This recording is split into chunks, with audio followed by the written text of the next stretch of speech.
Temura d'Afraf Aleph, on va commencer par la Mishnah en haut de la page. Temurat abechor ve'amaaser. Vladan ou vlad vladan, ad sof haolam, hare elu, kabechor ve'kamaaser, ve'yeachelu bemuman la be'alim. Quel est le din du bechor? Bechor, c'est une bête qui est kadosh dès sa naissance. On doit donner au Kohen ce bechor qui est kadosh, et lui, qu'est-ce qu'il en fera? Un korban. Il apporte à Yerushalayim au Beth Amikdash, et là-bas, on le sacrifie. Après la shrita, zrikat adam et la combustion des graisses, aktarat ha'imurim, le reste de la viande sera mangé par le Kohen. Ça, c'est bechor. Si jamais il y a eu un défaut, c'est-à-dire que la bête a subi un défaut, un moum, alors cette bête n'étant plus sacrifiable, elle sera directement consommée par le Kohen. C'est-à-dire qu'il n'a même pas besoin de l'amener au Beth Amikdash pour la sacrifier parce qu'elle n'est pas sacrifiable, il pourra d'emblée manger cette bête, ce bechor. Idem pour le maaser, sauf que le maaser behema, c'est pas pour le Kohen, c'est pour le Israël lui-même. Tout propriétaire de troupeau a le devoir de prélever le maaser behema. Comment devait-on procéder? On devait faire défiler les bêtes une à une au travers du portique de l'enclos. On compte 1, 2, 3, 4, 5, 6, 7, 8, 9, 10. La 10e, on dit Asiri Kodesh, et on l'a marqué d'une tache de peinture sur le dos afin de la distinguer et de se rappeler qu'elle est Korban, Kadosh. Le propriétaire de la bête devait l'amener à Yerushalayim, la sacrifier là-bas par les Kohanim dans le Beth Amikdash, et ensuite, après la Shrita, la Zrikat Adam sur le Mizbeach et la Aktarat Ha'imurim sur le Mizbeach, le propriétaire récupérait la viande qu'il allait consommer à Jérusalem. Et bien, comme Kadosh. Abechor ha'maaser ve'apesach kadashim kalim nechalim bechol ha'ir. Quel est le din si le maaser avait un moum? Le maaser behema avait un moum. Si la bête a un défaut, évidemment, elle n'est pas sacrifiable. Que fait-on? Le propriétaire pourra en jouir immédiatement. D'emblée, il fait la shrita et il mange. S'il a envie de vendre,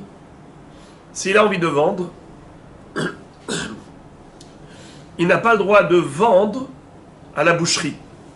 Il n'a pas le droit, même s'il vend à titre individuel, pas dans une boucherie, ce qu'on appelle en hébreu itliz, même dans l'hébreu moderne, une boucherie s'appelle soit katzvia, dans l'hébreu moderne, soit itliz.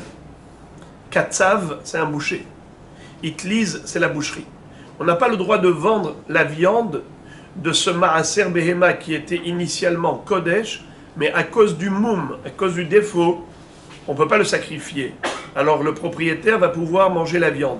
D'accord, mais il ne faut pas rabaisser cette viande au niveau d'une viande ordinaire, puisque initialement c'était une bête sacrée. Alors c'est vrai que la Torah lui a autorisé de manger, et n'importe où, pas à Davka Yerushalayim, puisque ce n'est pas un korban, mais tout de même, il y a une considération à avoir, une mesure de respect, c'est de ne pas vendre cette viande dans une boucherie. Et même si on vend à la maison, mais pas belitra, c'est-à-dire avec des kilos, des poids, des mesures, comme lorsqu'on fait du commerce. Il ne faut pas montrer l'aspect commercial lorsqu'on veut vendre cette viande. Il faut vendre à peu près, mais pas au poids bédiouk, comme si c'était une denrée alimentaire qui était vendable comme n'importe quel produit commercial. Donc, lisons 2 secondes. Cette halakha, elle est connue pour Bechor, elle est connue pour Maaser. Question, qu'en est-il de la Temura? Temura, on a déjà dit que lorsque nous avons une bête qui est korban, qu'on voudrait remplacer par une autre bête, la Torah nous dit que c'est assour de faire des échanges au niveau des korbanot. Lo yahalifenu, ve lo yemirenu, ve haya im hamer yamir oto, Hamer yamir behema bibhema, vehayahu tmurato ihye kodesh. Première halacha, la temura, c'est que les deux bêtes seront kadosh. Les deux bêtes seront kadosh.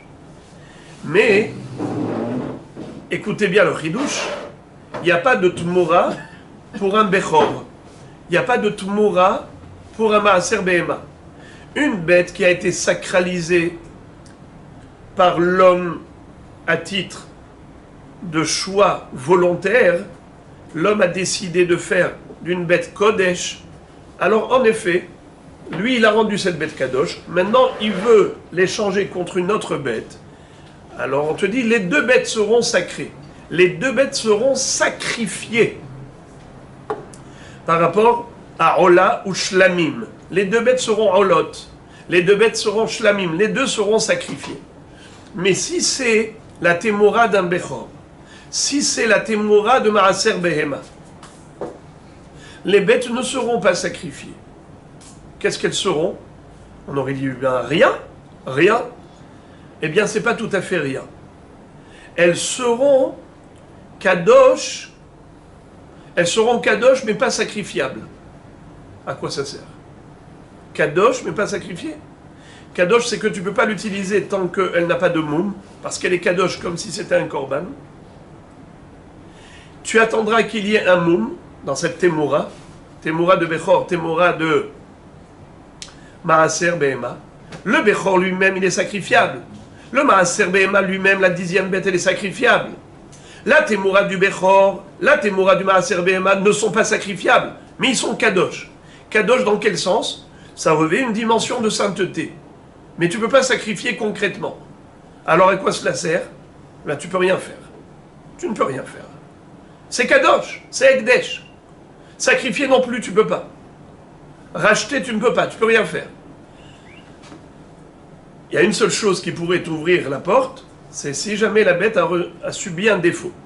Tu l'envoies au pâturage, dès qu'elle aura eu un défaut physique, elle n'est plus sacrifiable, donc plus kadosh. C'est exactement comme un bechor. Quel est le dîme du bechor? S'il a un défaut, il n'est plus sacrifiable, on peut manger la viande. Quel est le dîme de Maaser Behema? Il a subi un défaut, n'est plus sacrifiable, on peut manger la viande. C'est vrai. Mais il y a tout de même une certaine restriction. Laquelle restriction, les amis? Quelle restriction il y a? On ne peut pas la vendre. Bravo! On ne peut pas la vendre n'importe comment. Excellent!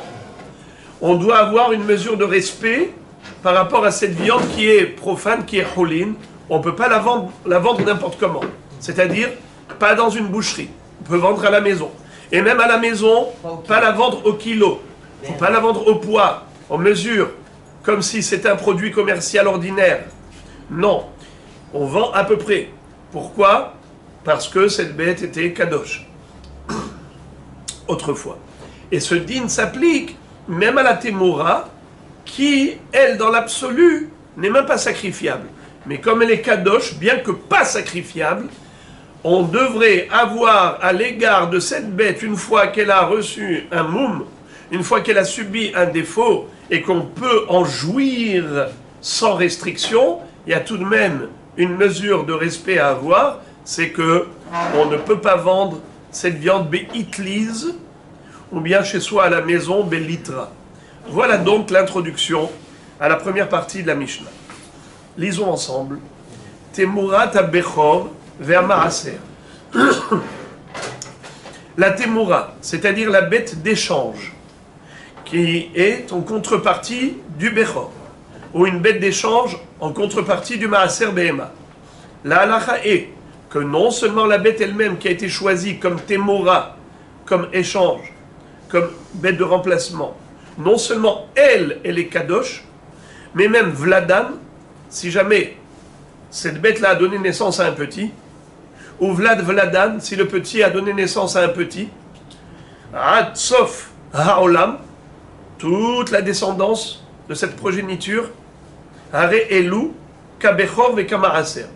Ils sont tous kadosh, comme le Bechor et comme le Maraser. Par rapport à quoi? Qu'on va sacrifier? Évidemment que non, ce n'est pas sacrifiable. Alors quoi? Ye'achelu bemumam la be'alim. Ye'achelu bemumam la be'alim. C'est que le propriétaire pourra manger cette viande de Bechor ou de Maaser grâce au moum. Le propriétaire pour Maaser Behema ou le Kohen pour le Bechor, puisque le Kohen est devenu le propriétaire.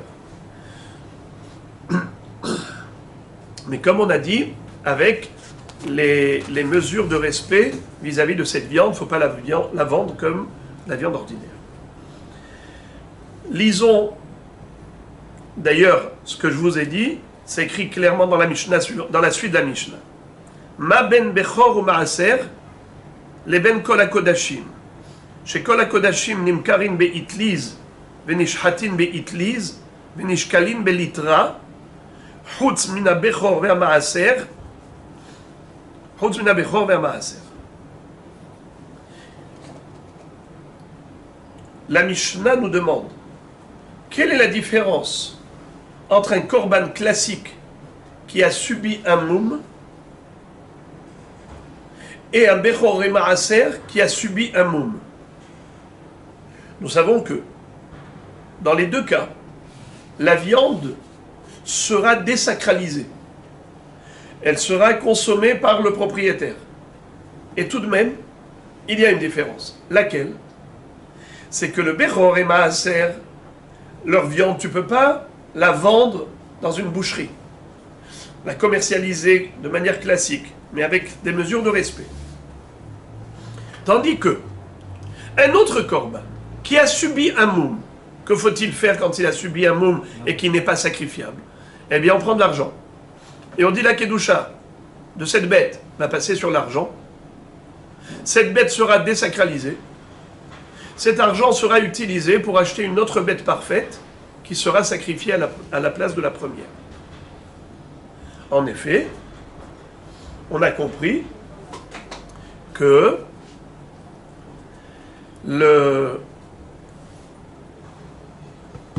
il y a une différence fondamentale entre la bête qui était korban, qui a été désacralisée pour un korban classique, et un bechor et maaser qui était korban et qui ont été désacralisés à cause du moum. Pour la viande du bechor et maaser, on n'a pas le droit de vendre dans une boucherie. Pour la viande d'un autre korban qui a été désacralisé parce qu'on l'a racheté après que la bête a subi un défaut, cette viande, on peut la vendre dans une boucherie. Juste, je rappelle entre parenthèses qu'on ne peut pas la donner à manger à des chiens. Quelqu'un qui voudrait en faire des croquettes pour son dog, il ne pourra pas donner à manger aux chiens de la viande du korban. Question. Pourquoi cette différence? Nahon, pourquoi cette différence? Mais là, on parle d'un Moura. Qui est-ce qui peut me dire pourquoi cette différence? On parle de Moura.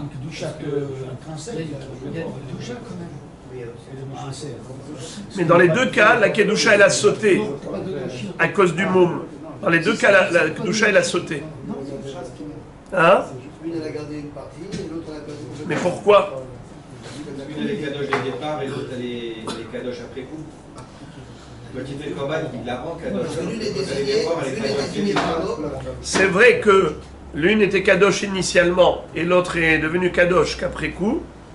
C'est vrai, mais à un moment donné, c'est devenu kadosh. Si c'est devenu kadosh, c'est bon. Elle n'a pas la même kedusha. Pourquoi c'est pas la même kedusha? L'une est désignée par l'homme au niveau du. Qu'est-ce que ça change? C'est exactement. Les deux sont korban. Zé-korban, les zé-korban. Quelle différence si c'est un korban sacralisé par l'homme, ou bien kadosh merechem, ou bien, même regardez, le maaser de Behema. Le maaser de Behema, c'est aussi l'homme qui a désigné la 10e bête. Elle est passée la 10e, et quand elle est passée la 10e, elle n'était pas kadosh depuis sa naissance. Non, mais elle est... Alors la différence est la suivante. C'est que nous n'avons pas la même procédure dans les deux corbanotes. Le maaser et le bechor. Le maaser et le bechor, on ne fait pas de pidion. Parce qu'il est écrit loï padé ve loï gaël, comme on va le voir tout de suite. Dès qu'il y a un moum, le Bechor n'est plus kadosh. Pas besoin de faire pidyon. Dès qu'il y a un moum, le Maaser Behema n'est plus kadosh. Pas besoin de faire pidyon. Il n'est plus kadosh. Tandis qu'un korban classique, quand il a subi un défaut, il reste kadosh. Seulement, il n'est pas sacrifiable. Pour pouvoir le désacraliser, il faut faire pidyon. Il faut prendre de l'argent et transférer la kedusha de cette bête qui n'est pas sacrifiable, mais qui est tout de même sacrée, et transférer cet argent sur de l'argent. Comme il y a eu transfert de la kedusha sur l'argent, elle a été totalement désacralisée. D'ailleurs, regardez juste la suite de la Mishnah. Veyesh lahem pidyon, velitmoroten pidyon, chutz mina bechor ve'amaaser. À propos de tous les kodashim, quand ils ont subi un défaut, il faut un pidyon. Il est possible de faire pidyon. Bechor et maaser, c'est écrit loïpadé, loïgaël. Loïpadé pour Bechor, loïgaël pour maaser behema. De ce fait, puisque la Torah a dit qu'on n'a pas besoin de pidyon pour désacraliser, donc en effet, c'est désacralisé tout seul. C'est désacralisé tout seul. Mais là, il reste un résidu de dimension de sainteté. Lorsqu'il s'agit d'une bête qui est kadosh par l'homme, n'est-ce pas, et qu'elle a subi un défaut, ce korban-là qui a subi un défaut, est-ce que immédiatement, après que la bête ait subi un défaut, je peux l'utiliser? Réponse non. Qu'est-ce qu'il faut faire? Pidyon. Sous-entendu qu'une bête, une bête qui est korban, sacralisée par l'homme, elle est encore plus sacrée que Maaser et Bechor. Car le Bechor et le Maaser, je n'ai même pas besoin de faire pidyon. Ils sont immédiatement désacralisés. Dès qu'il y a un mot, ça y est. Pas seulement que ce n'est pas sacrifiable, c'est désacralisé. Tandis qu'un korban que moi j'ai désigné comme korban, que moi j'ai consacré, s'il a subi un défaut, il n'est plus sacrifiable. Certes. Est-ce qu'il est désacralisé? Est-ce qu'il est profane? Non. Pour le rendre profane, il faut faire un pidyon. Quand je vais faire pidyon, ça va s'appeler en hébreu kadashim ba'alei mumim shenifdu. Lorsqu'il y aura pidyon, c'est à ce moment-là que la bête sera désacralisée. Mais étant donné qu'il y a eu pidyon, alors elle est totalement désacralisée. Puisqu'elle est totalement désacralisée, je peux la vendre, cette viande, même à la boucherie. Tandis que le Bechor, c'est vrai qu'il était inférieur à la Kedusha d'un korban classique. La preuve, c'est que dès qu'il a subi un moum, ça y est, il est devenu profane. Mais étant donné qu'il n'y a pas eu pidyon, il lui reste une certaine dimension de sainteté qui fait que cette viande ne peut pas être vendue dans une boucherie. Non, elle n'est pas polie. Alors, j'ai ouvert une parenthèse et je ne l'ai pas remplie entièrement. Donc maintenant, comme j'ai dit juste une partie de la parenthèse, je vais la dire entièrement. Je réouvre la parenthèse. Attention. Kadashim ba'alei mumim shenifdu, quand j'ai dit qu'on a désacralisé la viande totalement et qu'on peut même la vendre dans une boucherie, attention, ça prête à confusion. Et on pourrait croire que c'est devenu profane totalement. Et là, tout est ouvert. Attention. On a déjà appris à maintes reprises que la Torah, à propos de Kadashim ba'alei mumim shenifdu, elle a employé 3 mots. Tisbah ve'achalta basar. Tu feras la shrita, tu mangeras la viande. Hachamim nous disent Tisbah, tu feras la shrita, velo giza. Tu n'as pas le droit de tondre la laine de cette bête, bien que, après son moum, tu l'as racheté, tu as fait pidyon. Malgré tout, il y a une restriction, laquelle tu n'as pas le droit de tondre, parce qu'elle était autrefois kadosh. Deuxième restriction, ve'achalta velo la klavim. Toi, tu peux manger, mais cette viande, tu ne la jettes pas aux chiens. Parce qu'autrefois, cette bête était kadosh. Troisième restriction, bassar velo halav. Tu as le droit de manger en tant que viande, tu n'as pas le droit de traire le lait quand elle est vivante. Donc, en effet, il y a bien sûr des restrictions, même pour des autres corbanotes que l'on a rachetés, pour lesquels on a fait pidyon. Il y a des restrictions. lo giza, lo chalav, lo la clavim, certes. Mais il n'y a pas de restriction quant à la vente de cette viande dans une boucherie. Tu peux vendre beitli, tu peux vendre au poids. Tandis que un bechor qui est balmoum ou un maaser behema qui est balmoum, tu n'as pas besoin de pidion, tu auras toutes les restrictions comme pour les autres kadeshim alimumim chez Nivdou, mais il y aura une restriction supplémentaire. C'est au niveau de l'exploitation de cette viande. Non seulement que tu ne peux pas la donner au chien, tu ne peux même pas la vendre beitliz à un autre être humain. Et tu peux pas l'attendre, et tu peux pas... on dit quoi encore? Et maintenant, la Mishnah n'a pas terminé. Uba'in mechutza la'aretz chutz min ha'bechor ve'hama'aser she'im ba'u tmimim ikarvu ve'im ba'alei mumin ya'achlu bemuman la'be'alim. Je répète. Uba'in mechutza la'aretz chutz min ha'bechor ve'hama'aser אבל אם באו תמימים יקרבו, ואם בעלי מומים יאכלו במומן לבעלים. Expliquons-nous. La Mishnah donne encore une différence entre Bechor, Maaser Behema et les autres korbanot. Les autres korbanot, même de Chutz La'aretz, quelqu'un qui habite Paris, il a désigné une bête en tant que korban, eh bien il doit l'amener au Beth Amikdash et la sacrifier là-bas. Nachon, c'est une mitzvah. Tandis que pour le Bechor, en Chutz La'aretz, quelqu'un qui est propriétaire de troupeaux, un chevillard, il a plein de Bechorim, son kadosh. Qu'est-ce qu'il doit faire? Il doit les amener au Beth Amikdash, logiquement. En Eretz Israël, oui. Le Kohen en Eretz Israël, il a un Bechor qui est Shalem Tamim, il faut l'apporter au Beth Amikdash. Maaser Behema en Eretz Israël, il faut l'apporter au Beth Amikdash. Mais quelqu'un qui a Maaser Behema en Chutz La'aretz, quelqu'un qui a Bechor en Chutz La'aretz, eh bien, Milchatchila, on lui dit, tu sais, te fatigue pas. Attends, envoie ta bête au pâturage, qu'elle aille gambader, qu'elle fasse passer sa tête au travers d'un grillage du voisin, qu'elle aille se déchiqueter un peu le visage, et comme ça elle aura un défaut et tu pourras en jouir. Vous entendez un petit peu? Âme sensible. Alors, en effet, c'est la différence entre Bechor et Maaser avec les autres korbanot.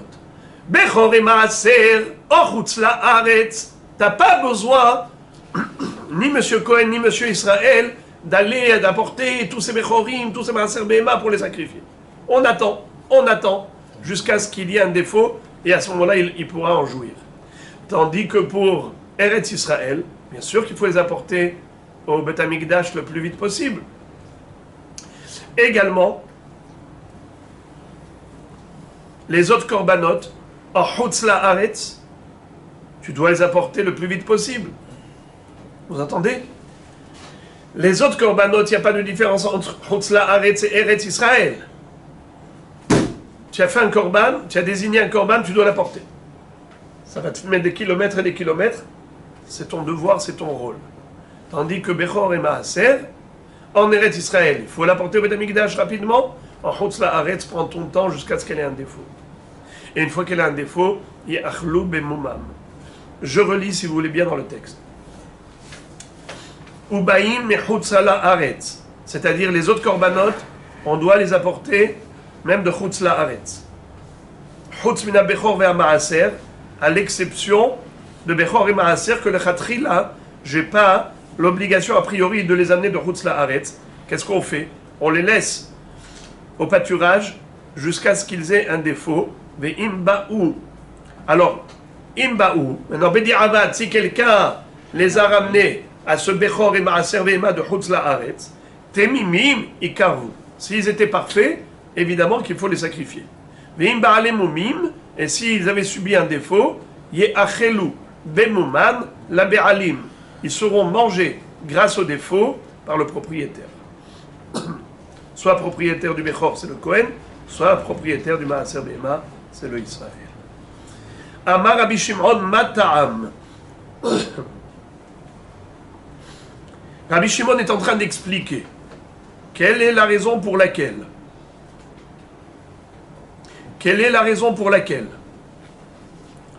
on établit un distinguo entre les korbanot en général et Bechor et Maaser par rapport à quel din de Hotzala Haaretz.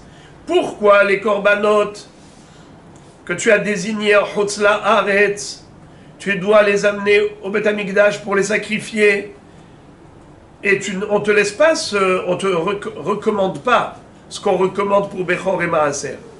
Qu'est-ce qu'on recommande pour Bechor et Maaser? Au lieu de les amener au Beth Amikdash, envoie-les au pâturage. Et au pâturage, ils vont peut-être subir un défaut, tu seras dispensé du korban, tu pourras manger.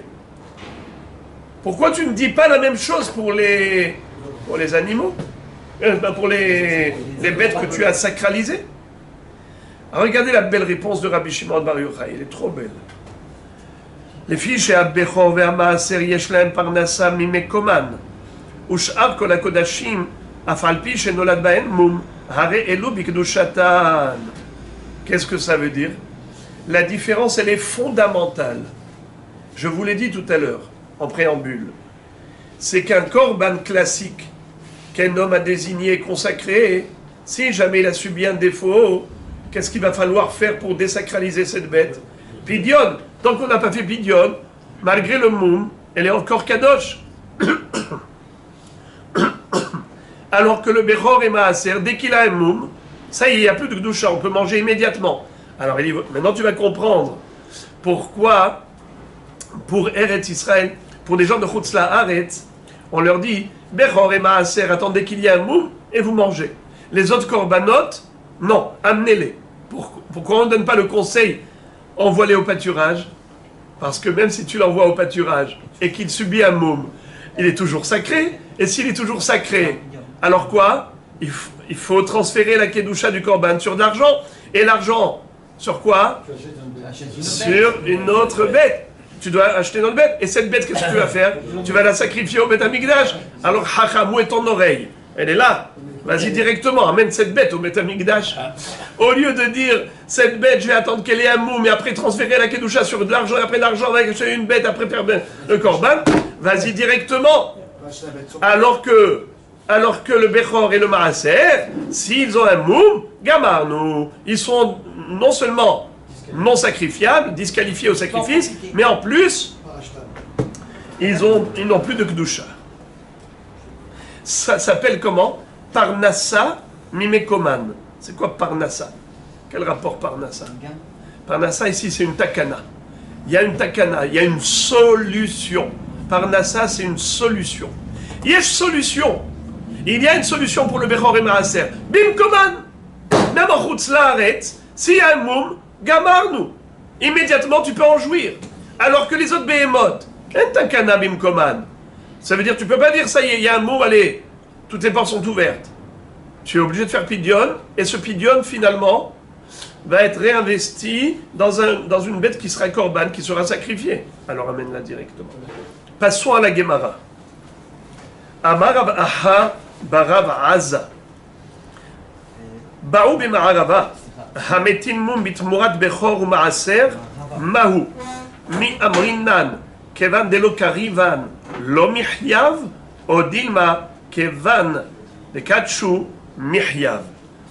Alors, il faut lire Rav Aha au lieu de Rava, Barav Aza. Et au lieu de Ba'an, dites Ba'u. D'accord? Encore une fois. Au lieu de Rava, vous dites Rav Aha, pas Rava Barav Aza. Vous dites Rav Aha Barav Aza. Et au lieu de Ba'an, vous dites Ba'u. D'accord? Écoutez la ba'ya, le problème qu'on s'est posé Bema'arava, à l'ouest. C'est où l'ouest? Hein? Eretz Israël. Et pourquoi Eretz Israël s'appelle l'ouest? Parce que par rapport à la Babylonie, où on étudiait la Gemara, Talmud Bavli, Eretz Israël est au Ma'arav. Bema'arava, en Eretz Israël, Ba'u, ils se sont posés un problème. Qui est-ce qui nous raconte l'histoire? C'est Rav Aha Barav Aza. Alors écoutez ce qu'il dit. Il dit que nous savons qu'il est interdit d'infliger un défaut à un korban. Celui qui prend un korban, qui est sacrifiable, qui est parfait, qui est tamim, et lui inflige un défaut, alors il est hayav malkout, il est revers sur un lave, quel lave? Kol mum lo ihyebo. Regardez Rashi, le premier Rashi de la Gemara, malkout, mishum kol mum lo ihyebo. Kol mum lo ihyebo. Faut pas qu'il ait un défaut. Qu'est-ce que ça veut dire, faut pas qu'il ait un défaut? C'est pas écrit lo yebomum. Kol mum lo ihyebo, c'est-à-dire lo yehayebo. Hachamim ont interprété le mot lo ihye, pas de manière passive, mais de manière active. Lo yehayebo. Un homme n'a pas le droit de faire un moum, d'infliger un défaut à un korban. Et si un homme s'est permis d'infliger un défaut à un korban, donc il a fait un acte de Avera, qu'est-ce qu'il doit recevoir comme pour toutes les Averotes? Malkout, 39 coups. Très bien. Maintenant, comment? Non, il y avait deux témoins qui lui ont dit, tu sais que c'est un sourd? Oui, je sais. Tu sais que tu vas recevoir des coups? Bien sûr que je sais. Et tu les veux? Je veux. Alors, j'exagère, mais ça suffit qu'un qui lui dise que c'est un sourd. Alors maintenant, cette halakha, elle est évidente. Cette halakha est évidente par rapport à quoi?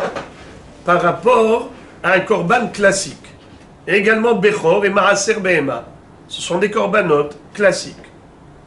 Mais, étant donné que ces korbanotes-là,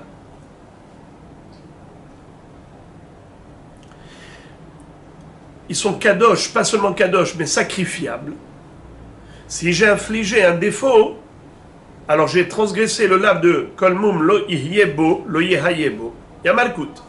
La question qu'on s'est posée, qu'en est-il des cas de figure suivants? On a appris au début de la Mishnah qu'il existe des bêtes qui sont kadosh et qui ne sont pas sacrifiables. Rappelez-moi les amis, de ce qu'on a appris aujourd'hui, dans notre Mishnah aujourd'hui. C'est sacrifiable? Mais il ne peut pas les amener. Pourquoi pas? Avec des Les kebabs. Non, même sans défaut. S'il les amène sans défaut, il n'est pas obligé de les amener. Mais ils sont sacrifiables. On a vu, Temimim, Ikarevu. Les kebabs non plus. Non, on a appris dans notre Mishnah. C'était le début de la Mishnah. Bravo.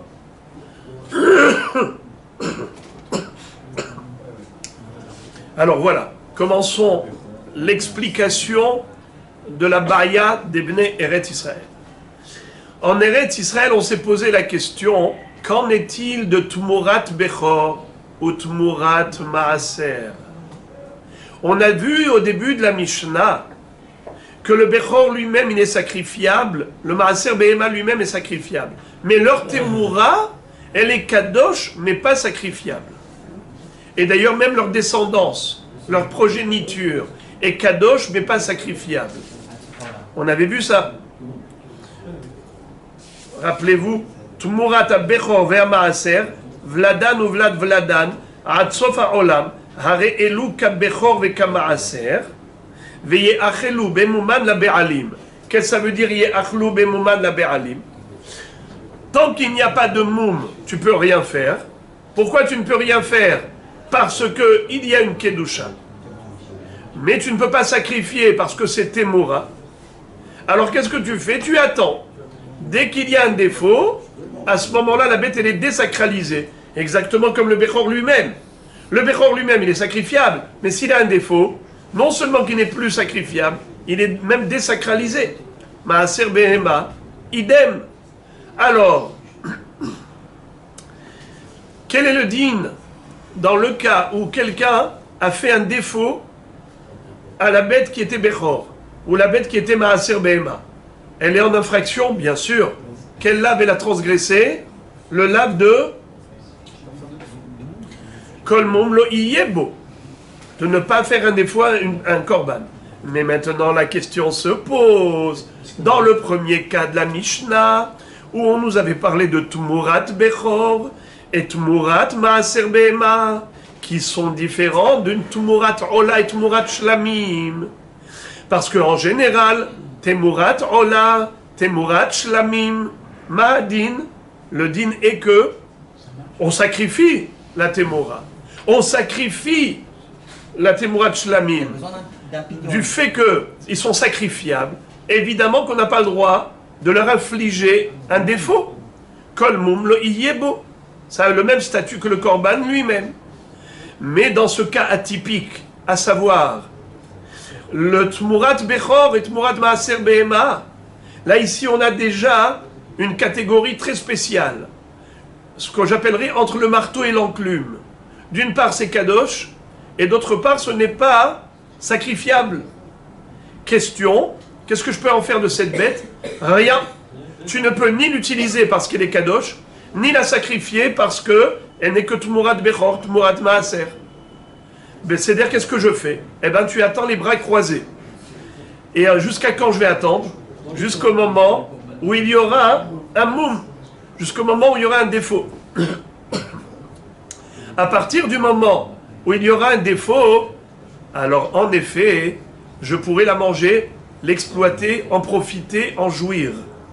Mais ça veut dire que quoi? Ça veut dire que, pour l'instant, c'est kadosh. Alors quel est le din si quelqu'un, volontairement, sciemment, va infliger un moum à cette bête-là, qui est Tmurat Bechor, Tmurat Maaser Behema? Est-ce qu'il a transgressé le lave de Kol mum lo iyebo? Il va recevoir 39 coups, malkout, ou pas? Pourquoi je vais dire oui, pourquoi je vais dire non? La raison de dire oui, c'est que c'est une bête qui est kadosh, Bekdushat Korban. La raison de dire non, c'est qu'elle n'est pas sacrifiable.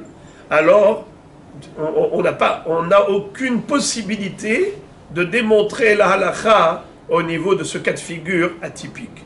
C'est la question qu'on s'était posée en Eretz Israël. Je relis.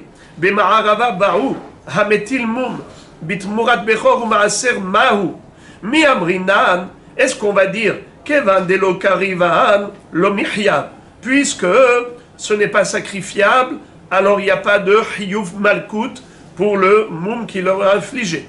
Odilma, ou peut-être kevan de kadshu mihya, puisque sauf kol sauf, finalement, cette bête-là, elle revêt une dimension de sainteté de korban. Donc lorsqu'il va lui mettre un défaut, évidemment qu'il est hayav malkout. Amar le Abaye, Abaye va lui dire, Rav Aza, vetib'elach hametil mum betchi'i shel maaser. Il lui a dit, je comprends pas pourquoi tu te poses la question que par rapport à Tmurat Bechor et Tmurat Maaser Behema. Pourquoi tu ne te poses pas la même question par rapport à Tchi'i Shel Maaser? Qui est-ce qui se rappelle c'était quoi Tchi'i Shel Maaser? Allez, rappelez-vous. Bravo. Il a fait défiler le troupeau au travers du portique de l'enclos. Normalement, il aurait dû désigner la 10e bête comme Maaser. Il s'est trompé. Et il a désigné le Teshiri. Il a appelé Asiri Kodesh. Asiri Kodesh à qui au Teshiri? Makoré. Alors la halakha, elle est pareille, identique. D'une part, elle est kadosh, et d'autre part, elle n'est pas sacrifiable. Alors, puisqu'elle est kadosh et pas sacrifiable, tu peux te poser exactement la même question. Quel est le din s'il va y avoir un moum? Si jamais il y a eu un moum, évidemment qu'il peut l'exploiter. Comme le din de Maaser Behema, dès qu'il y a un moum, le propriétaire, il peut en jouir. Question, est-ce qu'il a le droit de lui infliger directement lui-même un moum pour désacraliser la bête? Oui. Pourquoi tu t'es pas posé la question? Non, pourquoi pas? Il lui répond à la question par une question, comme un bon juif. On répond une question par une question. Il lui dit, pourquoi tu t'es posé cette question que par rapport à la Tmura de Bechor et Maaser? Mais cette même question, tu peux te la poser par rapport à Tchiri chez le Maaser. Quelqu'un qui a désigné le Tchiri, il a appelé Asiri, la halakha est que c'est pareil. Kadosh, Velo Karev. Alors pose-toi la question, est-ce qu'il a le droit de lui infliger un moum pour pouvoir en jouir? Pourquoi tu ne te poses pas la question, est-ce qu'il est Hayav Malkout ou pas? Ah, je sais pourquoi. Et là, Maïshnat Shi'i Delo Kami Bayalach, Derahamana Mi'ate, Asiri Leotzi Shi'i, Hachanami Rahmana Mi'atinhu, Lotivde Kodesh Hem, Hem Kerevin, Ve'en Temuratan Kereva. C'est-à-dire que nous avons trouvé dans le Passouk une exclusion. Quelle exclusion? La Torah dit Asiri Iye Kodesh Lachem. Ha-Asiri Iye Kodesh Lachem. Puisque la Torah dit Asiri et pas Tshiri, donc tu ne te poses pas la question par rapport au Tshiri. Si tu ne te poses pas la question, alors là aussi il y a un Passouk. Comment c'est écrit dans le Passouk? C'est écrit comme ça. Je vous lis, vous avez le Passouk sur le côté. Ach Bechor Shor, O Bechor Kesev, O Bechor Ez, le Bechor d'un bœuf, c'est-à-dire des bœufs, Bechor des moutons, Bechor des chèvres, Lotivde, Kodesh Hem. Tu n'as pas le droit de racheter, ils sont Kadosh, Kodesh Hem. Et Damam Tizrok, Ala Mizbeach, Vet Helbam Taktir, Ishe, les Reyach Nihoach Lachem. Tu dois asperger le sang, tu dois brûler les graisses. Alors, du fait que la Torah écrit ce mot de restriction, qui est restrictif, Kodesh Hem. Hem Kodesh, c'est-à-dire que eux ils sont Kadosh, Hem Kerevin al Gabe Amizbeach, pas seulement Kadosh, mais ils sont Hem Kerevim al Amizbeach, Ve'en Temuratan Kereva. Mais la Tmura n'est pas Karev al Amizbeach. Alors, ça veut dire que quand la Torah désigne une bête comme Kodesh, Asiri et Kodesh Lachem, ou bien à propos du Bechor, Lotivde Kodesh Hem, c'est pour exclure la Tmura, pour exclure le Tshiri shel Asiri. Ça veut dire que la Torah nous a indiqué et précisé que c'est seulement le Bechor lui-même, le Maaser Behema lui-même qui est sacrifiable, et qui est Kadosh et sacrifiable. Tous ceux qui ne sont pas sacrifiables n'ont pas la même halakha, n'ont pas le même statut. Et par conséquent, si on a infligé un défaut à une bête qui de toutes les façons n'était pas sacrifiable, il n'y a pas de avera, il n'y aura pas de lave, de kolmum lo yebo, et évidemment, il n'y aura pas de malkout. L'Agmara a posé Kodesh avant, non? Comment? L'Agmara, elle a dit, soit il est Hayav de Mishum Kreva, c'est-à-dire il a amené, soit Mishum Kodesh, il reste Kodesh. Oui, mais le mot hem, ou bien Kodesh Lachem, c'est pour exclure. Voilà. Exactement. Bien qu'elle reste Kodesh, bien que ça reste Kadosh, malgré tout, il n'y a pas de malkout. Hein? Pourquoi la Gemara pose la question de savoir si c'est du côté Kedusha, elle est Chayav, ou du côté... Parce qu'au début, elle ne connaissait pas la restriction de Hem. Maintenant, la Gemara nous présente une autre version de ce même débat. On va dire exactement les mêmes choses, mais dans une forme différente. Rav Nachman bar Yitzchak matne lahachi. Rav Nachman bar Yitzchak, tout ce débat, il le présente ainsi. Amarava habere de Rav Azza ba'u be'ma'arava. Hamatil mum bateshi'i shel ma'aser mahu. La question n'a pas été posée par rapport au Tmurat Bechor et Tmurat Ma'aser. La question a été posée en Eretz Israël justement par rapport au Tshiri shel Ma'aser. Lorsqu'on a fait défiler le troupeau au travers de l'enclos et que la personne s'est trompée, au lieu de désigner la 10e bête comme Ma'aser, elle a désigné la 9e bête comme Ma'aser, alors qu'est-ce qu'on a dit? Kadosh velo kreva. C'est sacré, mais ce n'est pas sacrifiable. Alors quel est le din? Est-ce que j'ai le droit de lui infliger un défaut? C'est par rapport à ce cas qu'on avait posé la question. À Marley, alors celui qui a rétorqué, c'est Abaye qui a rétorqué en disant, je ne comprends pas, Pourquoi tu t'es pas posé la même question par rapport à Tmoura de Bechor et de Maaser, qui sont kadosh et non sacrifiables? Aussi, tu peux te demander, est-ce qu'on a le droit d'infliger un défaut ou pas? Et là, Maishnat Murat Bechor ou Maaser de Lomi Bayalach, de Rahamana Martinhu, Kodesh Hem Kerevin, Vent Muratan Kreva. Tchi'i shel Maaser Nami, Rahamana Mi'ate, Ha'asiri, Leotzit, Tchi'i. Si tu ne t'es pas posé la question, c'est parce que tout seul tu t'es répondu. Comment tu t'es répondu? En disant que la Torah écrit Kodesh Hem, à propos du Bechor et Maaser Behema. Hem Kodesh, Ve'en Tumuratan Kodesh, c'est-à-dire qu'ils ne sont pas sacrifiables. Puisqu'ils ne sont pas sacrifiables, donc il n'y a pas de issour de leur infliger un défaut. Car quand tu infliges un défaut, qu'est-ce que ça fait le défaut? Le défaut va causer à cette bête de ne pas être sacrifiable. Mais de toutes les façons, elle n'est pas sacrifiable. Alors pourquoi tu vas interdire de lui infliger un défaut?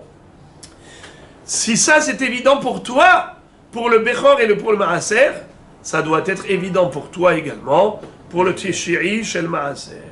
Le Teshiri chez le Maaser, quand le bonhomme s'est trompé et qu'il a désigné la 9e bête comme Maaser, alors on avait dit que c'est Kadosh Velo Kreva. Mais c'est évident qu'il n'y a pas de issour de lui infliger un moum. Pourquoi? Parce que de toutes les façons, elle n'est pas sacrifiable. La raison pour laquelle la Torah nous dit Kol moum lo ihyebo, il ne faut pas lui infliger un défaut. Parce que à cause de ce défaut, tu vas faire que la bête n'est plus sacrifiable. Mais ce n'est pas le cas.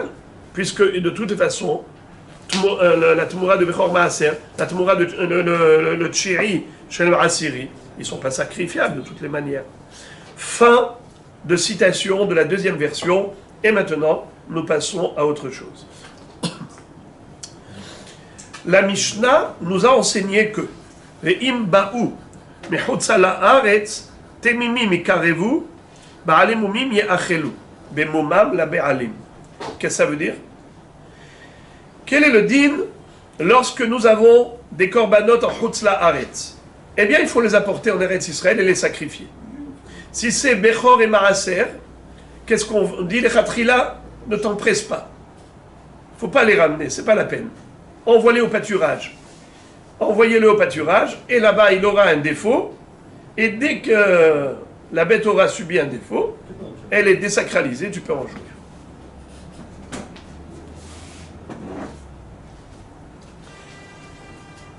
Pourquoi est-ce qu'on ne fait pas la même chose pour un korban classique? Qu'est-ce qui se rappelle la réponse de Rabbi Shimon Bar Yochai? Hein? Bravo. Parce qu'il avait dit, ça ne sert à rien, concrètement.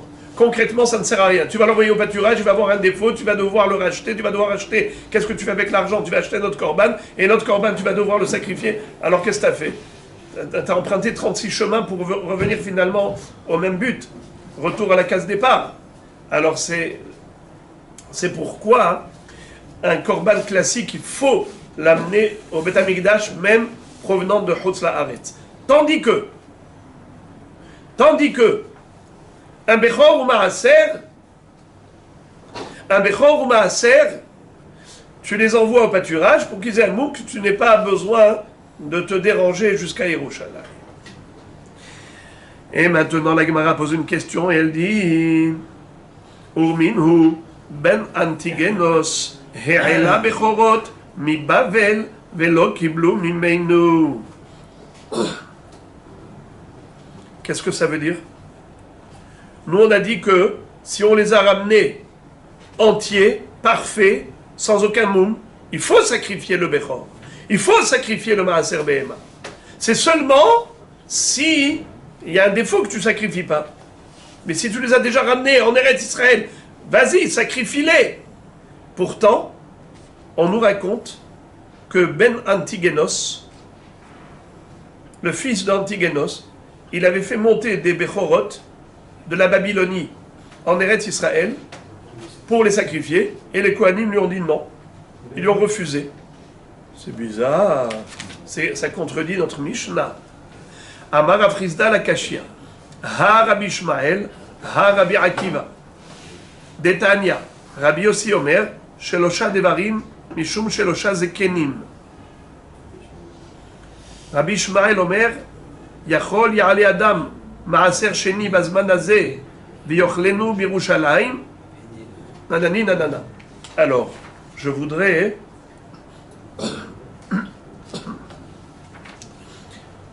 d'abord vous dire, en préambule qu'on va étudier maintenant, des halachot enseignés par 3 zkenim.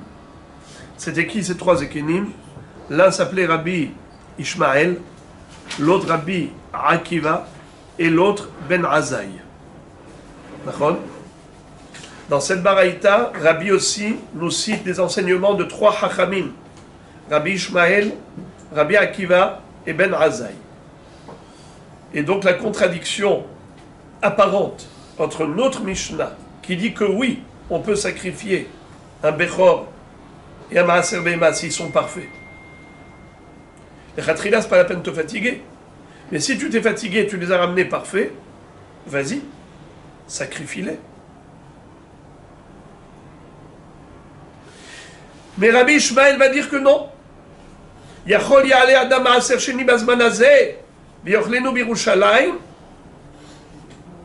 D'après Rabbi Ishmael, en effet, on va voir quelque chose de très long, mais c'est pour dire que finalement, d'après Rabbi Ishmael, oui, c'est sacrifiable.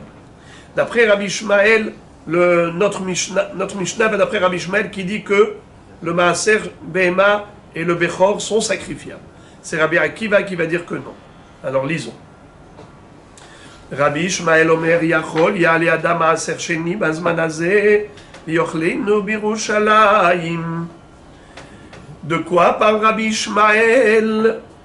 Il parle de Maaser Sheni. On sait que les fruits qui poussent en Eretz Israël doivent être prélevés. On prélève la terouma, on la donne au Kohen. On prélève le Maaser Rishon, on le donne au Lévi. On prélève le Maaser Sheni, on le monte à Yerushalayim et on le mange à Jérusalem dans des conditions de sainteté, de pureté. Maaser Sheni ne'echal b'Yerushalayim. Si les fruits sont trop lourds, on est trop loin de Jérusalem, alors on transfère la kedusha des fruits sur de l'argent, et cet argent sera utilisé à Yerushalayim pour acheter des produits alimentaires. On consommera là-bas. Question. Est-ce que cette halakha de manger le Maaser Sheni à Jérusalem est applicable même de nos jours, où on n'a pas de Beth Amikdash? Non. Il n'y a plus de Beth Amikdash, mais Jérusalem, ça reste Jérusalem. Est-ce que on peut aujourd'hui, si on se purifie, si on avait la possibilité d'être purifié, prendre ces fruits qui sont sacrés, les monter à Yerushalayim et les manger là-bas, même après la destruction du temple? On a dit que non, on ne pouvait pas pendant après la destruction du temple et qu'effectivement cet argent-là, même s'il était mis et Kedosh, etc., il fallait le mettre de côté jusqu'à temps que le Beth Amikdash soit construit. S'il n'était pas construit encore, on devait le mettre sur une pièce de monnaie et cette pièce de monnaie, on jetait à la on devait le détruire parce qu'il n'était pas consommé. Ça, on peut le comprendre parce qu'on est impur. Mais qu'en est-il si on était pur? On était proche de l'époque du Beth Amikdash, on avait encore le FR de Para Adouma, on n'était pas impur. Est-ce qu'on aurait pu à ce moment-là manger les fruits de Maaser Sheni à Yerushalayim? Alors, c'est la question.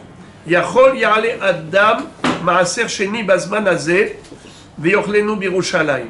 Aujourd'hui, on fait un pidyon, n'est-ce pas, pour désacraliser les fruits. Mais est-ce qu'à l'époque, même après la destruction du temple, pouvait-on manger les fruits à Jérusalem comme à l'époque du temple? Alors Rabbi Ishmael va nous présenter 2 facettes. Une facette positive, une facette négative. Une raison de dire oui, une raison de dire non. Voilà comment il commence. Vedinhu. Qu'est-ce que ça veut dire din? C'est quoi din, les amis? Non. Ici, din, c'est un diyun. C'est quoi un diyun? C'est une réflexion, un jugement. Tout jugement, c'est une réflexion. On analyse, on approfondit. Alors bien, on va analyser. Dis-nous. Bechor ta'un haba'at makom ou ma'aser ta'un haba'at makom. Ma bechor eno nechal elia bifnei habayit, af ma'aser eno nechal elia bifnei habayit. Qu'est-ce que ça veut dire? La logique veut qu'on ne puisse pas faire monter les fruits de Maaser Sheni à Yerushalayim de nos jours. Pourquoi? Parce que les deux éléments ont le même caractère. Le Maaser Sheni, on doit le monter à Yerushalayim. Le Bechor, on doit le monter à Yerushalayim. Quand il est parfait, quand il n'a pas de défaut. Et qu'est-ce qu'on fait là-bas avec le Bechor? On fait un korban. On l'amène au Beth Amikdash, on fait un korban et tout et tout. D'accord? Donc forcément, le Bechor, tu ne peux le manger à Jérusalem que s'il y a eu korban. Et pour faire korban, il faut Beth Amikdash. Tant que tu n'as pas fait le korban, tu ne peux pas manger le Bechor qui est tamim.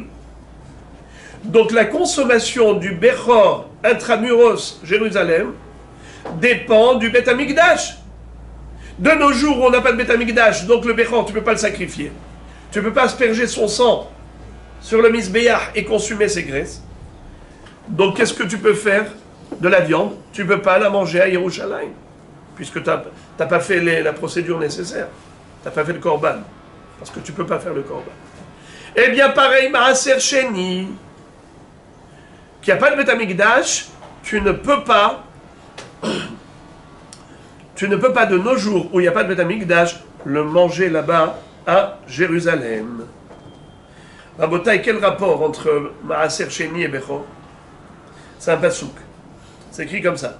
Ki im el hamakom asher yivhar Hashem Elokechem va'avetem shama et maaserotechem ve'et trumat yetchem ubechorot bekarchem ve'tzonechem va'achaltem sham. Vous entendez? Dans le même pasouk, la Torah nous dit qu'il faut monter à Yerushalayim les Bechorot et le Maaser. Maaserotechem, c'est quoi? C'est le Maaser Sheni. Donc vous avez compris. Il ne peut y avoir de Maaser Sheni qu'à l'époque du Beth Amikdash. De la même façon que Bechor ne peut être mangé, un Bechor qui est tamim, pas un Bechor Baalmoum. Un Bechor qui est tamim ne peut être mangé par le Kohen qu'à l'époque du Beth Amikdash, parce qu'à ce moment-là, il pouvait procéder comme il se doit, de l'amener au Beth Amikdash, de faire la shrita, de faire zrikat adam, de faire haktarat ha'imurim, et ensuite il mangeait la viande dans tout Yerushalayim, c'est-à-dire n'importe où à Yerushalayim, mais pas en dehors des murailles de Yerushalayim. Ainsi, le Maaser Sheni qu'on doit manger à l'intérieur des murailles de Jérusalem, ça ne peut se faire qu'à l'époque du Beth Amikdash. N'est-ce pas? C'est une belle logique, belle comparaison. La Braïta réfute, elle dit Lo, quel rapport?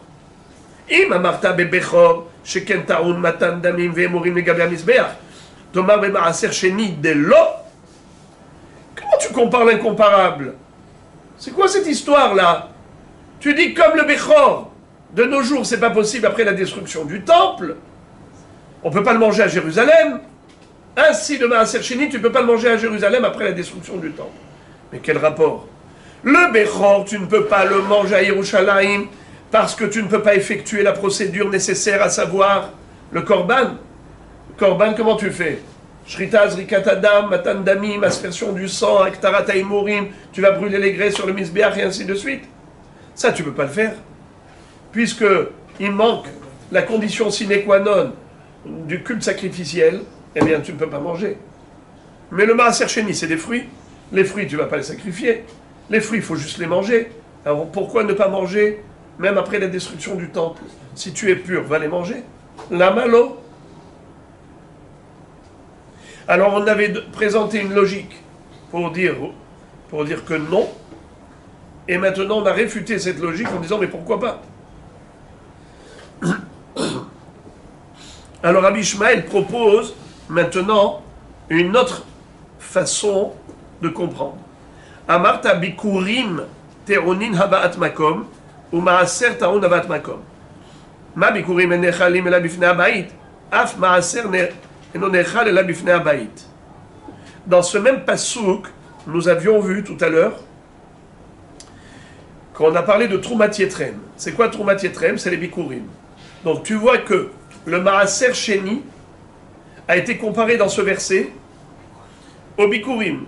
Comme quoi les deux, on doit les amener à Jérusalem.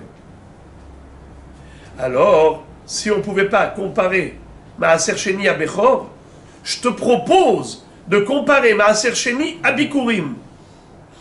Bikurim, où est-ce qu'on les mange? Où est-ce que les Kohanim le mangeaient? Dans tout Yerushalayim. Intramuros Yerushalayim. Où est-ce que les Kohanim mangeaient les Bikurim? Dans tout Yerushalayim. Maaser Sheni, où est-ce que ça se mange par le propriétaire? Dans tout Yerushalayim. Dis-moi, Bikurim a besoin de Beth Amikdash? Réponse oui. Bien sûr, le Bikurim a besoin de Beth Amikdash. On ne peut pas manger les Bikurim avant d'avoir procédé à quoi? Bravo! Ziana! Hazak. Il y a le balancement et il y a la hanaha. C'est-à-dire que on apporte les Bikurim, c'est ce qu'on appelle hava'a. Ensuite, il y a tenufa, le balancement. Ensuite, il y a hanaha, c'est-à-dire déposer à côté du misbéach. On pose un corbeille de fruits, on colle au mur, à la paroi du misbéach. Et en plus de ça, il y avait la kéria. La kéria, c'était quoi? Le récital qui est exprimé par le propriétaire des fruits qui l'a porté là-bas et qui disait Arami, Ovedavi, Vayered, Mitzrayma, Vayagorsham, Etemerat. Tout ce qu'on retrouve dans Parashat Kitavo. Ve'anita ve'amarta lifnei Hashem Elokecha. Hine veti reshit peri adama asher natatan li Hashem. Voilà, j'ai ramené les prémices de cette fruit d'Eretz Israël. Eretz Chita ou Serora, Gefentena Berimon, Eretz et Shemen ou Dvash. Et cette fruit d'Eretz Israël. De ça, on devait apporter les Bikurim. Alors, ces Bikurim, cette mitzvah n'a lieu d'être quand? Qu'à l'époque du Beth Amikdash. Puisque dans le même verset, on a juxtaposé le Maaser Sheni au Bikurim. Ma Bikurim, Te'onim Mikdash, Af Maaser Sheni, Ta'on Mikdash. De la même façon qu'il faut le Beth Amikdash pour la mitzvah de Bikurim, il faut aussi le Beth Amikdash pour la mitzvah de Maaser Sheni. Tu ne peux pas, après la destruction du temple, aller manger les fruits sacrés de Maaser Sheni. Tu dois faire que Pidyon. Ah, la Gemara dit, la Braïta elle-même dit, ma pitom, tu compares l'incomparable. Franchement, Malé Bikurim, Sheken Teronim Annaha, Thomas Maaser Sheni de l'eau. La Gemara dit, mais comment tu compares l'incomparable? Les Bikurim, il y a une procédure à réaliser. Dans le Beth Amikdash, il fallait apporter au Kohen. Le Kohen allait faire la Tenoufa, la Naha, devant le Mizbeach, Veinachto lifnei Hashem Elokecha. Donc tout ce culte sacrificiel, si on peut l'intituler ainsi, c'était une procédure inéluctable, incontournable. Il fallait passer par ça. Donc d'abord, tu fais ce qu'il faut faire dans le Beth Amikdash, et après ça, le Kohen, il peut manger ses fruits à Jérusalem, entre les murailles de Yerushalayim. D'accord? C'est parce qu'il fallait passer par le procédé. Le procédé normal, c'est d'abord Hava'a, Tenufa, Hanaha, même Kri'a. Mais au niveau Maaser Sheni, il n'y a rien à faire. Tu apportes les fruits en dehors de Yerushalayim, tu les amènes à Yerushalayim et tu manges. Zéro. Il n'y a rien à faire. Alors pourquoi tu vas exiger la présence du Beth Amikdash? Quelle comparaison avec Bikurim? Donc c'est comme ça que on a réfuté même la deuxième logique, même le deuxième din. Din, c'est la logique. Alors puisque Rabbi Shmael est arrivé à un chemin sans issue, en disant je peux te dire ceci, je peux te dire cela, alors maintenant il va trouver un passouk. Talmud lomar, ve'achalta lifnei Hashem Elokecha, ma'asar deganecha, tiroshecha ve'itzarecha, u'prorot bekarecha ve'tzonecha, הקיש מעשר לבכור, מה בכור אינו נאכל אלא בפני הבית, אף מעשר אינו נאכל אלא בפני הבית. Qu'est-ce que ça veut dire? Lorsqu'on a proposé au début des comparaisons logiques, et ensuite on a démontré que c'était illogique, alors on est resté perplexe. Rabbi Shmael, maintenant, va tirer l'épingle du jeu. Il dit arrête de te poser des questions. Il n'y a pas de safek. La Torah elle-même a fait un hekesh. Quand la Torah elle fait un hekesh, en meshivin ala hekesh.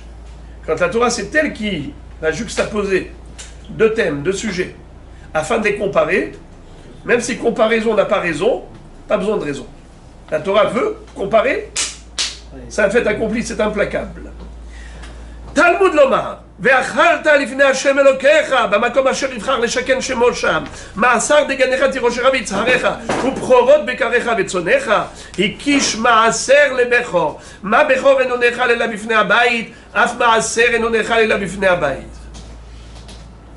פשוט. Bechor a besoin de baït, c'est évident. Pourquoi le Bechor a besoin de baït? Parce que comment tu vas faire le korban du Bechor s'il n'y a pas de Beth Amikdash? C'est évident. Le Maaser, c'est pas un korban, mais tout de même, par rapport à cela, il a été comparé au Bechor, c'est d'exiger la présence du Beth Amikdash.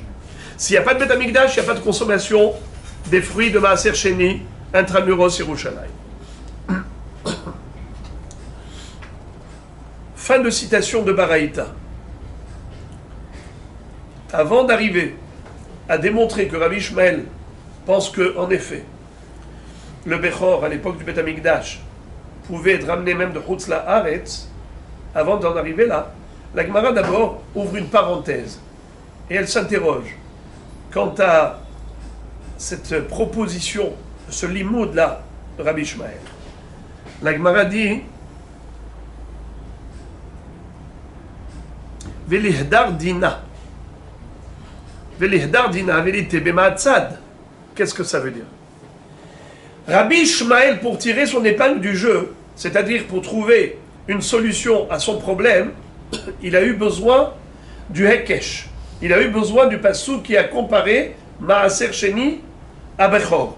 Et comme la Torah a fait cette comparaison, ça y est, c'est bon, c'est clair, net et précis. Il faut le Beth Amikdash pour Bechor, alors il faut le Beth Amikdash pour Maaser Sheni. La Gemara, elle veut remettre sur le tapis la réflexion précédente. Lorsque Rabbi Ishmael avait proposé de comparer le Maaser Sheni à Bechor ou à Bikurim, après il a réfuté en disant non, c'est pas une preuve.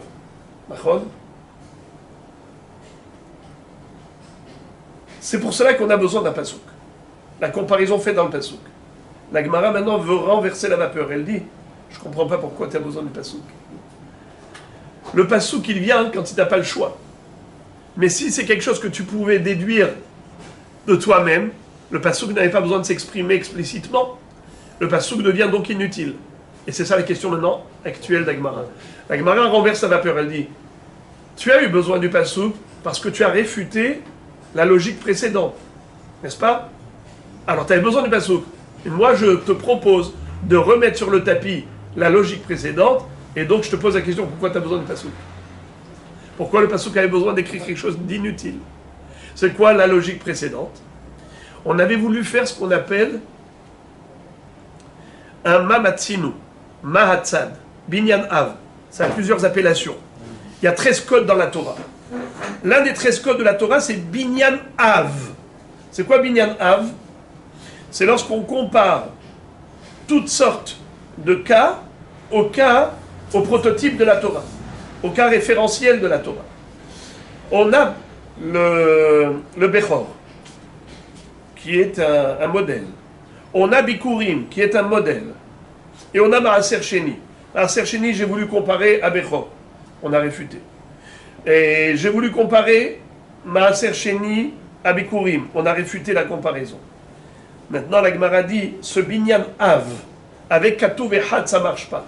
Mais peut-être binyan av ou shnektuvim, ça s'appelle, dans le langage talmudique, mahatzad hashave, be mahatzad, lo reizé ke reizé, velo reizé ke reizé, hatzad hashave shebahem tatati tatata, afani avit ashlishi tatati tatata. C'est-à-dire, lorsqu'on veut comparer un élément à l'autre, c'est facile de trouver une différence pour dire qu'ils sont incomparables. Après, je vais essayer de comparer à autre chose, c'est facile de trouver une différence pour dire que c'est incomparable. Mais si je prends les deux comme référentiel, là c'est plus difficile à réfuter la comparaison. Pourquoi? Parce que je peux trouver un dénominateur commun aux trois. Et je dis le troisième, il ressemble aux deux. Et là, c'est plus difficile de trouver une différence. Alors, c'est ce que la Gemara maintenant va proposer. Elle va dire, Ma matzino, comparer Maaser Sheni Abechor is not good. Comparer Maaser Sheni Abikurim is not good. Mais pourquoi tu ne ferais pas une comparaison aux deux en même temps? Compare Maaser Sheni Abechor et Bikurim en même temps. Comment ça marche? Regardez ça. Velihdar dina, vérité be ma'atzad. Ma'atzad hashave shebahem. C'est-à-dire que les trois, il faut les manger à Yerushalayim. Les trois sont consommables à Jérusalem. Alors de la même façon que le Bechor et le Bikurim, les deux, on doit pour pouvoir les manger à Yerushalayim, il faut la présence du Beth Amikdash. Ainsi le Maaser Sheni qui doit être consommé à Yerushalayim requiert la présence du Beth Amikdash. Pourquoi tu avais besoin d'un passouk pour me le dire? Le passouk qui fait le Hekesh entre nous, entre Maaser Sheni et Bechor. Qu'est-ce que tu as besoin de ce Hekesh, du passouk? Même sans le passouk, je l'aurais su, tout seul, par ma comparaison. Ravashi dit non. Cette question n'en est pas une. Pourquoi? Car je peux te démontrer qu'on ne peut pas comparer Maaser Sheni à Bechor et Bikurim, même quand ils sont ensemble. Pas seulement que je ne peux pas comparer Maaser Sheni à Bechor tout seul, ou à Bikurim tout seul, mais même les comparer à Bikurim et Bechor en même temps, ce n'est pas possible. Pourquoi? Car ils ont un dénominateur commun qui n'existe pas dans Maaser Sheni. Lequel? C'est la procédure dans le Beth Amikdash. Le Bechor, on a besoin de Shrita, Zrikat, Hadam et Aktarat Haimurim à la Mizbeach. Ils ont besoin de Mizbeach. Les Bikurim, ils ont besoin aussi de Mizbeach. C'est quoi? Comme vous avez dit, la Tenoufa et la Hanaha à côté du Mizbeach. V'inachto lifnei Hashem Elokecha. Tandis que Maaser Sheni n'a besoin de rien, n'a pas besoin de Mizbeach. Donc de ce fait, c'est incomparable. Voilà pourquoi Rabbi Shmael te dit qu'on est obligé d'utiliser le pasouk. Car c'est le pasouk qui te permet de comparer Maaser Sheni à Bechor. S'il n'y avait pas de pasouk, moi j'aurais dit, mais quel rapport? Bechor, il a besoin de Mizbeach. Maaser Sheni n'a pas besoin de Mizbeach. Ne compare pas l'incomparable. Et même si tu vas prendre les deux en même temps, pour faire ce qu'on appelle Atzad HaShaveh Shebahem, à savoir Bechor plus Bikurim, et l'addition des deux, la somme des deux pourrait me procurer le résultat, c'est faux, car le résultat ne serait pas positif. Pourquoi? Parce que je vais te dire que le Maaser Sheni n'a rien à voir avec Bechor et Bikurim. Bechor et Bikurim, ils ont besoin de Mizbeach, c'est pour ça qu'ils ont besoin du Mikdash. Mais le Maaser Sheni qui n'a pas besoin de Mizbeach n'a peut-être pas besoin du Mikdash, et même en l'absence du Beth Amikdash après sa destruction, peut-être qu'on pourrait manger Maaser Sheni à Jérusalem en état de pureté. Voilà pourquoi il avait besoin du Pasuk Mamash, qui compare Maaser Sheni à Bechor. Ma Bechor tzarich Mikdash, af Maaser Sheni tzarich Mikdash. Et maintenant la Gemara rentre au niveau de la réflexion même du sujet. Umaïka Savar. Ika Savar Kedusha Rishona Kitcha, les Sha'ata avec Kitcha, les Atid Lavo. Loshna Bechor et Loshna Maaser, Benehava Aninu. Ve'ika Savar Kedusha Rishona Kitcha, les Sha'ata, Velo Kitcha, les Atid Lavo. Afilu Bechor Nami Tib'elach. Qu'est-ce que ça veut dire? Je ne comprends pas. Quel est le problème? Quel est le problème de ramener les fruits à Yerushalayim? Nous avons une discussion entre les Tanaïm à savoir, est-ce que la Kedusha Rishona, lorsque Yoshua bin Nun est rentré en Eretz Israël, il est rentré en Eretz Israël. Il a conquis Eretz Israël, il a sanctifié la terre. Les fruits qui poussent là-bas sont sacrés. Le Yerushalayim est sacré. Il y a une sainteté. Cette sainteté-là, est-ce qu'elle a disparu avec la destruction du temple ou pas? Est-ce qu'avec la galoute, la sainteté a disparu? s'il y a une marloquette, certains disent oui, certains disent non. Alors qu'est-ce qu'il pense Rabbi Ishmael? S'il pense que Kedusha Rishona, Kitcha, les Shata, les Atid Lavo, ça veut dire même après la destruction du temple, il y a une Kedusha. Alors quand il s'est posé la question à propos du Maaser Sheni,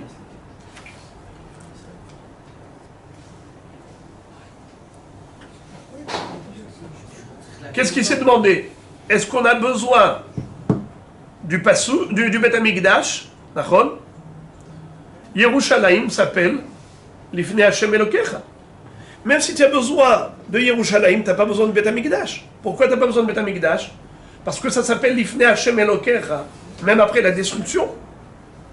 Donc on devrait pouvoir manger le Maaser Sheni, même en l'absence du Bet Hamikdash, puisque ça s'appelle Lifnei Hashem Elokecha à Yerushalayim. C'est vrai. Yerushalayim, même sans Bet Hamikdash, ça s'appelle Lifnei Hashem. Et dans ce cas-là, Loshna Bechor, Veloshna Maaser, Benehava Aninu, c'est-à-dire qu'on devrait pouvoir les amener à Yerushalayim, même après la destruction du temple.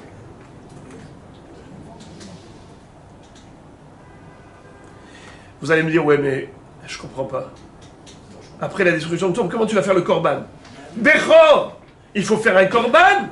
Alors écoutez les amis, restez assis, respirez un bon coup. Je vous dis quelque chose. Mishnah dans Masechet Eduyot. Amar Rabbi Yoshua, Shamati, Shemakrivim korbanot, אף על פי שאין בית המקדש קיים. אוכלים קודשי קדשים, אף על פי שאין כלאים.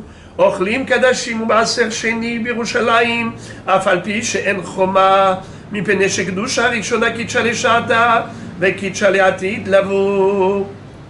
Aïe, aïe, aïe, aïe, aïe, aïe, aïe.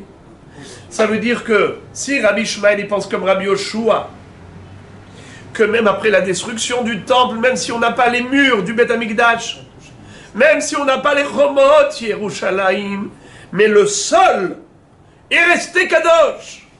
Kedusha Rishona Kitcha Leshata ve Kitcha Le'atid Lavo.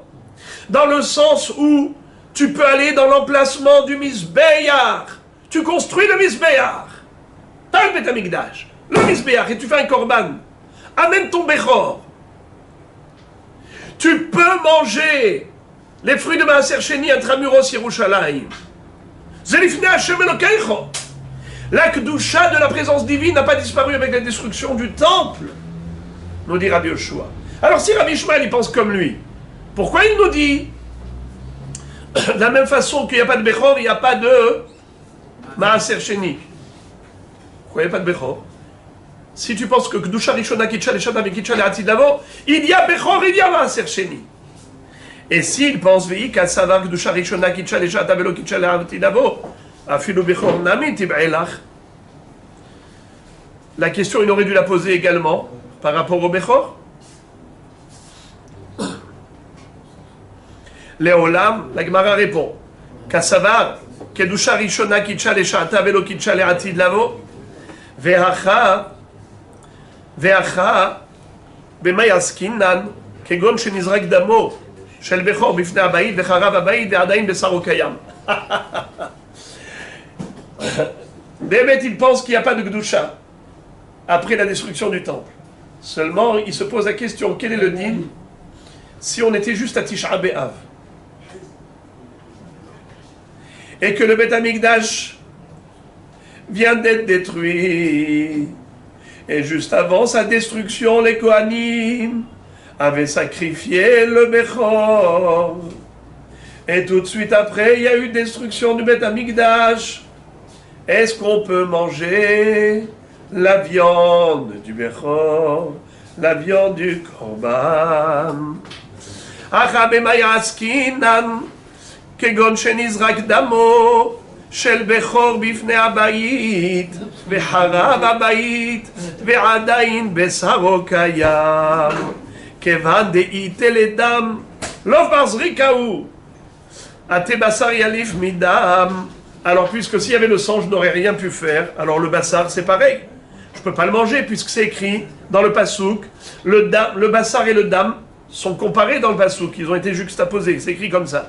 Ach bechor et damam tizrok ala misbeach ou besaram iyelach. Je vous relis le pasouk. Ach bechor shor, o bechor kesef, o bechor aez, lotivde, kodeshem, et damam tizrok ala misbeach, vet helbam taktir ishe, le riach niruach lachem, ve'ach ou besaram iyelecha, et ainsi de suite. Alors qu'est-ce que tu vois? Que le bassar a été comparé aux dames. Si tu ne peux pas faire zikat dam parce que le Beth Amikdash a été détruit maintenant, alors même s'il te reste la viande après la zrikat dam, mais la viande elle a le même dîme que le dam. Si on est dans un moment où c'est pas raoui les dames parce qu'il n'y a pas de Beth Amikdash, eh bien c'est pas raoui les bassars non plus.